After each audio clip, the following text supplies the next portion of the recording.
verset 10.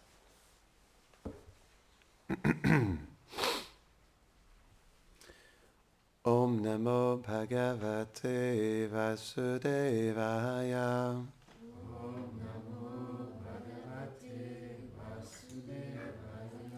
Om Namo Bhagavate Vasudevaya.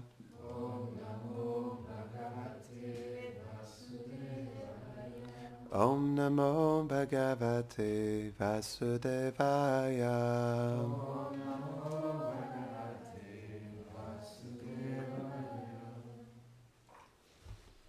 Bonjour, bienvenue à Radha Kripa Rouen. Aujourd'hui, nous allons lire un verset du Srimad Bhagavad Gita, chapitre 3, verset 10.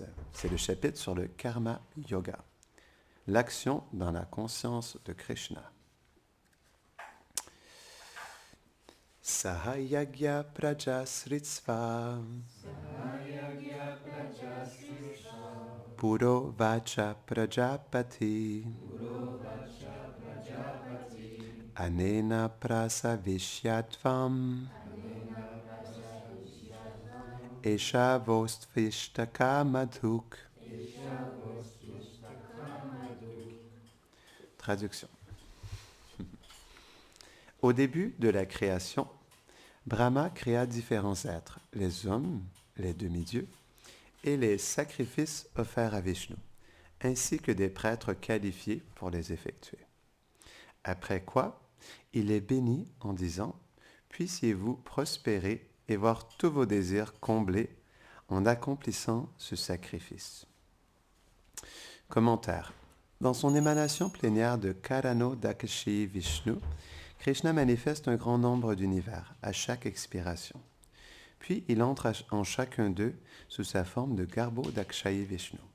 Alors, il manifeste de son nombril une fleur de lotus d'où apparaît Brahma, le premier être manifesté dans la création. Par la puissance et l'ordonnance du Seigneur, Brahma a le rôle de sous-créer. Aussi manifeste-t-il la multitude des êtres. Jai Shunishingadev Bhagavana ki, Jai Shaplad Maharaj ki. Mais également les Védas qui traitent des sacrifices que les êtres doivent offrir au Seigneur, afin d'avoir leurs désirs comblés et d'être heureux.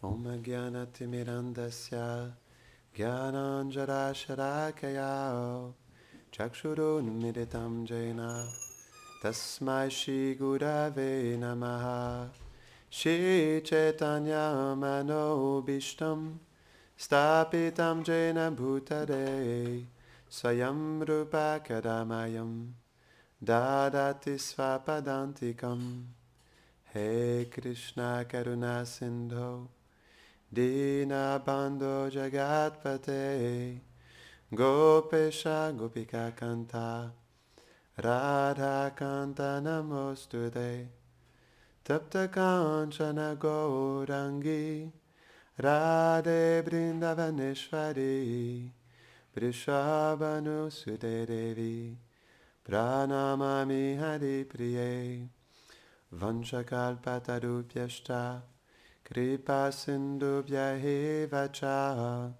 Patitanam Pavanebhyo Vaishnavebhyo Namo Namaha Jaya Shri Krishna Chaitanya Prabhu Nityananda Shri Advaita Gadadhara Shivasade Gaura Bhakta Vrinda Hare Krishna Krishna Krishna Hare Hare Hare Rama Rama Rama Hare Hare Namahom Vishnu Padaya Krishna Prishtaya Bhutare Shrimate Bhaktivedanta Swami Niti Namine Namaste Saraswati Deve Gauravani Pracharine Nirvishesha Shunyavadi Pashtata Deshatadine.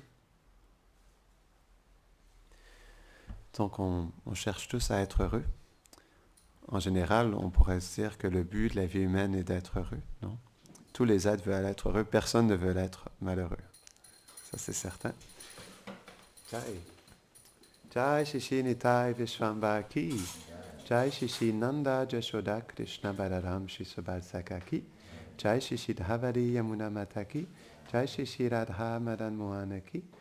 Jai Nitai Gaura Premanande. Hari Bol.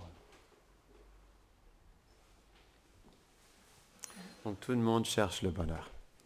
Parce que Krishna, il explique dans la Bhagavad Gita, chapitre 13, verset 34, qu'on fait que l'âme, elle est une parcelle de lui-même. Non. Et comme Krishna, il est Raso Vaisa, c'est un verset, je crois que c'est dans le Vedanta Sutra. Raso Vaisa, ça veut dire que, en fait, Krishna, il est la source du plaisir. Non. Il est l'origine du bonheur. Non. Donc c'est pourquoi, naturellement, comme nous sommes une étincelle de Krishna, nous sommes aussi à la recherche de ce bonheur, de l'expérience du bonheur. Donc c'est naturel pour l'âme. Et on peut voir même dans des conditions les plus, on pourrait dire, misérables, les gens cherchent le bonheur. Même les gens qui commettent les activités les plus abominables, ils cherchent aussi le bonheur. Parce que c'est la nature de l'âme. C'est pas parce que l'âme, elle est recouverte par le mode de l'ignorance qu'elle change sa fonction ou sa nature. C'est juste qu'elle pense qu'à travers le mode de l'ignorance, qui veut dire, par exemple, je suis désolé d'exprimer, mais de tuer d'autres êtres vivants, non? De faire du mal aux autres, de violenter les autres. qu'en faisant ça, elle va expérimenter le bonheur. Mais en réalité, c'est juste parce que c'est le mode de l'ignorance qui lui pousse à faire ça. Parce que l'ignorance veut dire ce qui est bien pour moi est mal, et ce qui est mal pour moi est bien. C'est complètement l'opposé. Mais c'est tout simplement une couche qui recouvre l'âme. L'âme, elle est quand même dans sa fonction de chercher le bonheur. C'est juste qu'elle est recouverte par quelque chose qui lui pousse en externe à faire des choses négatives. Non? Donc c'est pourquoi tout le monde cherche le bonheur. Mais on cherche le bonheur de quelle manière? C'est ça la différence. Parce que Krishna, il explique, c'est dans le chapitre 17, je pense, par rapport au mode de la nature, mais aussi à la satisfaction, le bonheur, non, le bonheur dans le mode de la vertu, la passion et l'ignorance. Le bonheur dans le mode de la vertu, c'est une austérité au départ, et ensuite c'est du nectar, non? Dans la passion, c'est du nectar au départ, et c'est du poison ensuite. Et dans le mode de l'ignorance, c'est de la souffrance du début à la fin. Et pourtant, c'est fou. La puissance de cette couche qui nous recouvre, c'est qu'on souffre du début à la fin. Quelqu'un qui est dans l'ignorance, il souffre du début à la fin et il se croit heureux dans cette situation. Pouf! Mais c'est encore une fois, c'est particulier. C'est l'âme qui est dans ce besoin d'être heureuse, non? Mais qui est couverte par l'ignorance et qui souffre constamment. Mais comme elle est dans ce besoin et qu'elle pense être heureuse, elle pense que dans cette situation misérable, elle est heureuse. Non? Mais c'est quand même l'âme qui s'exprime à travers ça. C'est particulier quand même. C'est pourquoi en réalité, il faut juste réajuster, puis comprendre la nature de l'âme et comment justement elle est connectée à Krishna pour avoir l'expérience de bonheur ultime. Non? Mais c'est toujours l'âme qui s'exprime à travers toutes ces choses. Non? C'est quand même particulier. Parce que c'est l'âme qui est consciente de toutes ces choses. C'est juste qu'à travers sa conscience, elle est absorbée par ces couches qui la recouvrent. Et elle agit d'une manière détournée de sa vérité, non, en réalité. Donc, c'est ça. Le bonheur dans le mode de l'ignorance, c'est la souffrance du début à la fin. On pourrait dire que pour les gens en général, c'est ça. L'expérience de bonheur, c'est quand même beaucoup de souffrance, non? Même à ce niveau-là, Srila Prabhupada, il définissait le bonheur matériel. Il disait le bonheur matériel, c'est une temporary relief of distress. C'est une pause temporaire de la détresse. Non? C'est une pause temporaire de la détresse. Non? C'est intéressant. Il donne l'exemple, c'est comme si quelqu'un nous mettrait la tête dans l'eau, après ça, elle ressort notre tête et on peut respirer enfin, puis on a cette expérience de satisfaction de ne plus être dans l'eau à s'étouffer. Bien, Prabhupada, elle explique que c'est ça le bonheur matériel. Wow! Ça vole pas haut. Donc, c'est pourquoi, c'est quand même, quand on y pense un instant, quand on comprend la nature de l'âme et qu'est-ce qu'elle est supposée vivre, on réalise en réalité qu'elle est constamment humiliée, non, par l'énergie matérielle, constamment, à chaque instant. Parce que l'âme, elle est faite pour un bonheur incommensurable, en connexion avec sa source, Krishna, parce qu'on a expliqué Raso Vaisa. Non, Krishna, il est la source du rasa. Il est la source des expériences, non? Donc ça vient de lui. Donc c'est pourquoi, oui, c'est ça, l'âme, elle est profondément humiliée, non? Et c'est sa souffrance, non? Parce que elle est humiliée du fait qu'elle se sent heureuse dans cette condition misérable et elle continue tout de même à vivre dans cette situation. Parce qu'elle est dans l'oubli de Krishna, donc de sa situation éternelle. Non? Et ce qui est intéressant dans tout ça, c'est que constamment, elle cherche, c'est ça qui est le point, et c'est ce qu'on peut expliquer aux autres en réalité. On cherche tous la même chose, non? On cherche tous la même expérience, mais c'est juste qu'on la cherche séparée de Krishna, tout simplement. Mais on cherche tous la même expérience. C'est pas que en vivant loin de Krishna que je vais perdre mon bonheur, que je vais perdre ma satisfaction, que je vais perdre mes expériences. Non, on gagne tout justement, parce que Krishna, il est la source de ces choses. Et c'est ce que ce verset explique en réalité. C'est intéressant ce verset. Krishna, il dit, donc, je vous donne, comment c'est expliqué plus précisément? Au départ, il disait, au début de la création, Brahma créa différents êtres et les sacrifices offerts à Vishnu. Après quoi, il les bénit en disant, puissiez-vous prospérer, avoir tous vos désirs comblés en accomplissant ce sacrifice. Donc en réalité, Krishna, à travers la création, à travers Brahma, il a déjà installé toutes les choses pour que les êtres humains soient heureux dans ce monde. Non. Mais qu'est-ce qui fait que les êtres sont malheureux? C'est parce qu'ils essaient d'être heureux, mais en déconnexion de la source de Krishna. Parce que Krishna, il explique bien, vos désirs seront comblés, mais si vous accomplissez des sacrifices à Vishnu. Non. Qu'est-ce qui fait que tous les problèmes dans la société actuellement? C'est parce qu'il n'y a plus aucun sacrifice à Vishnu.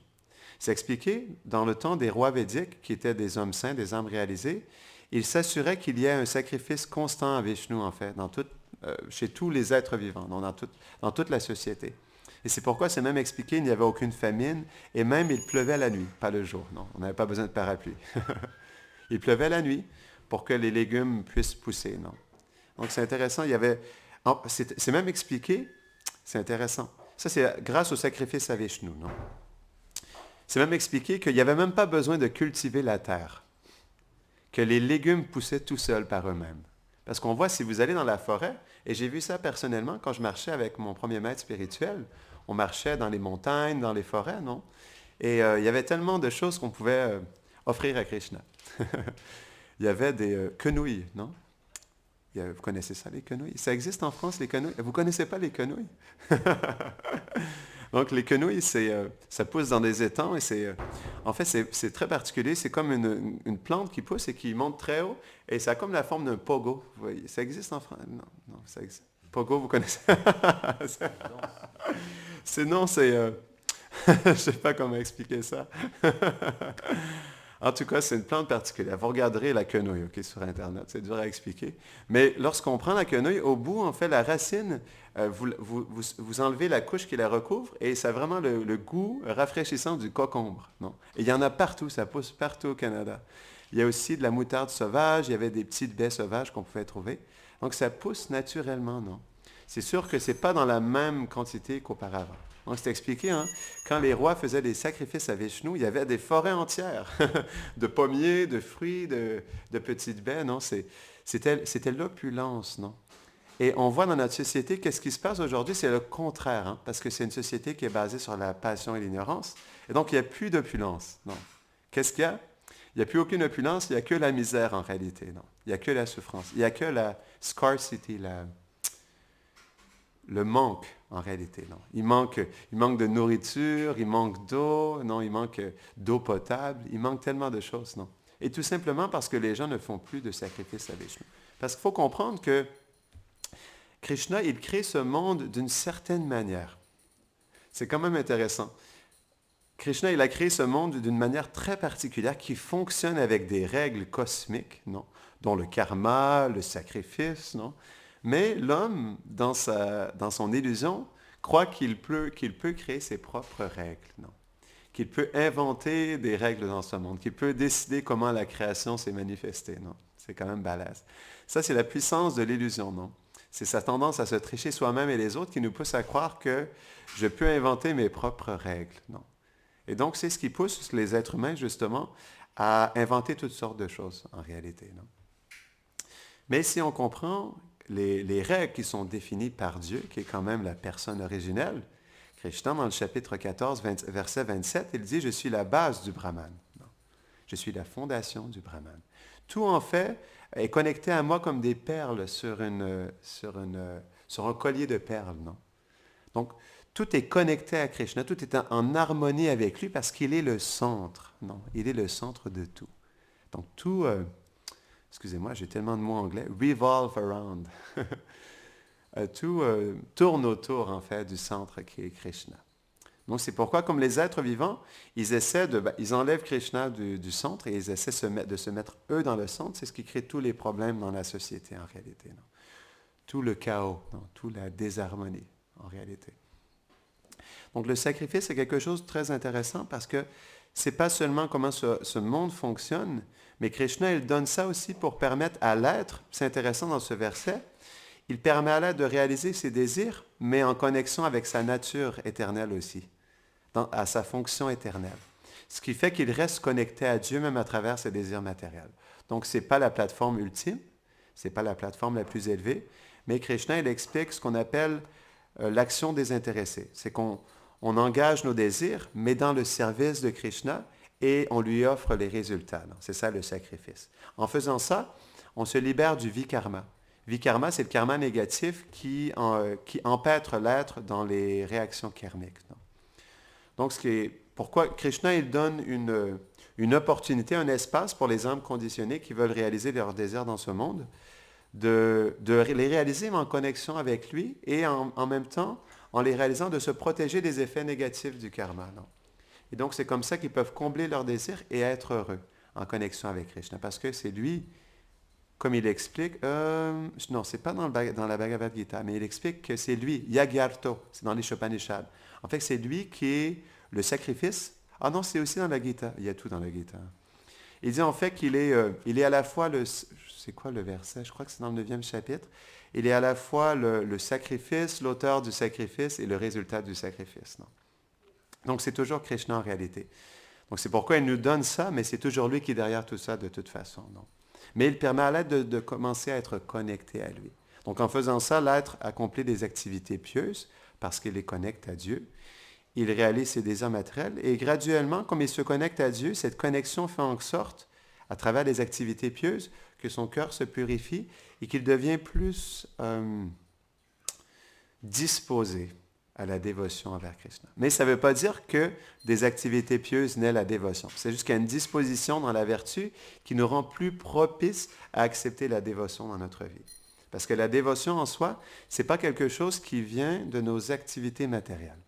Parce que la nature de la dévotion, Vishwanath Chakravarti Thakur, il explique dans le Madhurya Kadambini, elle est auto-manifestée et elle est indépendante. Elle n'émane d'aucune source que d'elle-même. Parce que la dévotion vient de la dévotion. Elle vient de Bhakti Devi, Srimati Radharani.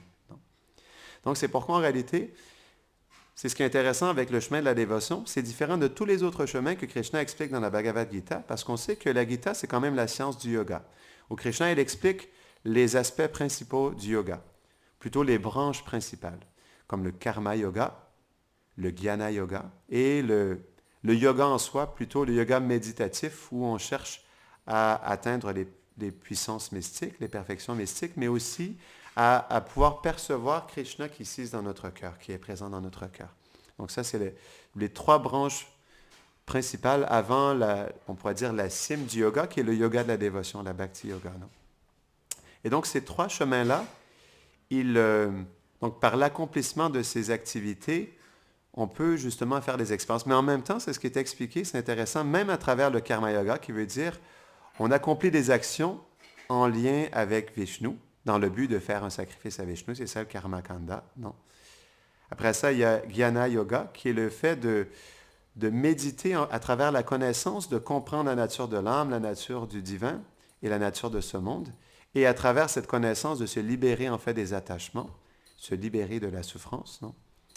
Et donc, il y a le yoga, on expliquait, qui est le fait d'atteindre des perfections mystiques et de prendre conscience et de pouvoir, pas relationner, mais relationner dans le sens où on perçoit l'âme suprême dans notre cœur. Bien, tous ces chemins, on peut atteindre les résultats de ces pratiques à travers la dévotion. C'est ça qui est intéressant. Donc, on pourrait dire que ce sont des chemins qui sont en quelque sorte matériels parce qu'ils donnent un résultat temporaire et ils dépendent en réalité de la pureté de nos activités. Ils dépendent de temps, lieu et circonstances. C'est pourquoi, par exemple, si on accomplit des sacrifices à Vishnu, mais c'est expliqué, hein, parce que Brahma, il a envoyé pas seulement les sacrifices, mais des prêtres qualifiés pour réciter les mantras, pour accomplir les sacrifices. Parce que les sacrifices à Vishnu qui sont accomplis parfaitement donnent des résultats souhaités, escomptés. Mais si, par exemple, si le prêtre, le brahmana, qui récite les mantras dans le sacrifice, par exemple, il a envie d'éternuer, mais ce n'est pas des blagues. Hein. Il a envie d'éternuer, et là il éternue, puis en chantant son mantra, il manque son mantra, non? Mais c'est expliqué parce qu'il a manqué son mantra, même à travers cette petite imperfection, il peut y avoir un changement dans le résultat du sacrifice. Donc ça demande des mantras chantés à la perfection. S'il y a un seul mantra qui est mal prononcé, le sacrifice est foutu. C'est ce qui est expliqué. Hein. Donc c'est pourquoi, pour les sacrifices, pour le karma kanta, ça dépend entièrement de la pureté du sacrifice pour qu'il y ait les résultats souhaités. Donc c'est la même chose aussi avec les perfections mystiques, c'est la même chose avec le jnana yoga aussi. Donc ça dépend de tellement de circonstances externes pour qu'on puisse recevoir les résultats. Et comme on expliquait, ce n'est que par un tantinet soit peu de présence de la dévotion dans ces activités qu'on peut obtenir les résultats. C'est ce qui est expliqué dans les Védas. Lorsqu'on veut faire du karma kanda, du jnana yoga, non, ou atteindre les perfections mystiques, il y a toujours une activité dévotionnelle qui est présente. Comme par exemple, si vous regardez dans le Srimad Bhagavatam, dans le 11e chant, c'est quand même intéressant. Pour chaque perfection mystique, il y en a 16 en tout. Krishna, il explique à Uddhava quelle méditation sur le Seigneur suprême faire pour obtenir telle perfection mystique. Dans les perfections mystiques, on peut être plus grand qu'une montagne, plus petit qu'une poussière.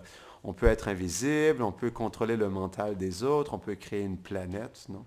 Il y a plein de choses qu'on peut faire, non? Et Krishna, il explique donc chaque méditation sur lui-même, non? Dans différents aspects pour pouvoir obtenir cette perfection. Donc, il n'y a que la dévotion en réalité qui amène un résultat dans le yoga, non? Mais comme on expliquait, la dévotion en elle-même, elle n'origine que de la dévotion. Elle ne dépend pas de la pureté, elle ne dépend pas du temps, lieu et de la circonstance parce qu'elle est auto-manifestée et elle est présente dans le cœur de l'être sous forme de graine. C'est juste qu'elle n'est pas éveillée.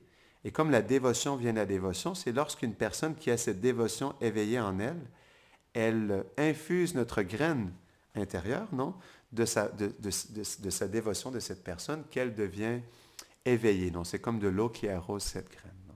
Donc, la dévotion vient de la dévotion. Mais par rapport à la pureté, c'est quelque chose d'intéressant parce que certaines personnes ont cette conception qu'on ne devrait pas chanter des mantras dans des lieux qui sont impropres. Non? Et j'ai un exemple personnel. J'étais dans l'aéroport de Kolkata et j'étais dans les toilettes. D'accord? Et je chantais le mantra Hare Krishna pendant que j'étais aux toilettes. Excusez-moi. Et donc, il y a un Indien qui m'a entendu, puis il était complètement outré. Il a entendu que je sors des toilettes, puis là, il me regardait et il m'a dit « Qu'est-ce que vous faites? Vous chantez ce mantra pur dans les toilettes? » Et donc, quand il m'a dit ça, il était complètement choqué, et je lui ai expliqué l'histoire de Gopal Guru. Gopal Guru, c'était un jeune enfant, hein. Il avait peut-être 12-13 ans, quoi. Il était très cher au cœur de Mahaprabhu, et vous allez savoir pourquoi. Donc, à un moment donné... OK, laissez-moi me rappeler de l'histoire. Donc, Gopal Guru... Non, c'est ça, oui. Gopal Guru, il était aux toilettes. Hein? Et pendant qu'il était... C'est pas ça, non? C'était Mahaprabhu, c'est ça? OK, je ne me rappelle plus exactement l'histoire. Donc, c'était Mahaprabhu qui était aux toilettes et un disciple l'avait châtié, c'est ça? C'est quoi? C'est Gopal Guru qui lui avait dit? D'accord. Ah, d'accord, ok, merci. Merci, je ne me rappelle plus du détail. Donc, en fait, c'était ce que Rasamani expliquait, c'était Mahaprabhu qui était aux toilettes, et donc comme il était aux toilettes, il n'arrêtait pas de chanter, non? Parce que Mahaprabhu, il avait tellement d'absorption dans le Saint-Nom, non? Parce qu'il expérimentait le plus haut amour lorsqu'il chantait le mantra. Naturellement, il n'arrivait jamais d'arrêter de chanter. Et quand il était aux toilettes, comme il ne voulait pas, comme il se sentait dans un lieu impur, il fermait sa bouche pour ne pas chanter, non, pendant qu'il était aux toilettes. Et Gopal Guru, un jeune enfant de 12-13 ans, non, il a vu ça, que Mahaprabhu, il arrêtait de chanter quand il était aux toilettes. Puis quand il est sorti, mais il lui a dit, pourquoi tu arrêtes de chanter, non? Pourquoi tu fais ça? Parce que tu es aux toilettes. Peut-être même que tu pourrais mourir aux toilettes. C'est ça, je pense, non? Peut-être que... Parce que c'est ce que je me rappelle. Il faudra qu'on vérifie. Il a dit aussi quand on est sur le point de quitter ce monde, C'est ça, exactement. notre corps, on ne peut plus le contrôler, D'accord. on peut aussi passer les pierres, etc. À ce moment-là. Donc, est-ce qu'on devrait arrêter de chanter à ce moment-là? Donc, il expliquait, donc on ne sait pas quand est-ce qu'on va mourir, et quand on va mourir, on va tout quitter. Donc, si on arrête de chanter, on ne sait pas quelle va être notre destination. C'est la même chose quand on va aux toilettes. Qu'est-ce qui peut arriver quand on est aux toilettes? Et donc, quand Mahaprabhu, il a entendu ça, il a dit, Gopal Guru, en fait, il a dit, il est mon gourou, en fait, de pouvoir expliquer ça en réalité, non? Donc, c'est intéressant parce que Mahaprabhu, il nous montre à travers ça que le Mahamantra, comme il est complètement pur et transcendantal, eh bien, il peut être chanté dans n'importe quel temps, lieu et circonstance en réalité. Et c'est ça qui est beau, c'est que la dévotion, elle ne dépend pas du tout d'aucune limitation externe en réalité. Parce qu'elle émane d'elle-même et elle est auto-manifestée d'elle-même. Parce que c'est, comme en fait, c'est une graine qui est présente dans le cœur de l'être, c'est une activité de l'être, en fait, la dévotion. Parce que Bhaktivinoda Thakur, elle explique que la fonction essentielle de l'être est le service. Et la nature de ce service est l'amour à Krishna. Donc, le service d'amour. Donc, c'est une expression de l'être, le service de dévotion. C'est pourquoi, comme c'est une activité qui est transcendantale en soi, elle ne dépend pas d'aucune limitation matérielle. C'est une expression de l'âme. Tandis que tous ces autres chemins sont des activités qui ont pour but des choses externes. Non? Et c'est pourquoi, justement, la nature de ces activités, elle est différente. Donc, on va terminer ici. Est-ce qu'il y a des questions ou des réflexions avant qu'on termine? Gopal Guru ki, Jai Grantaraj Shrimad Bhagavad Gita ki, Jai.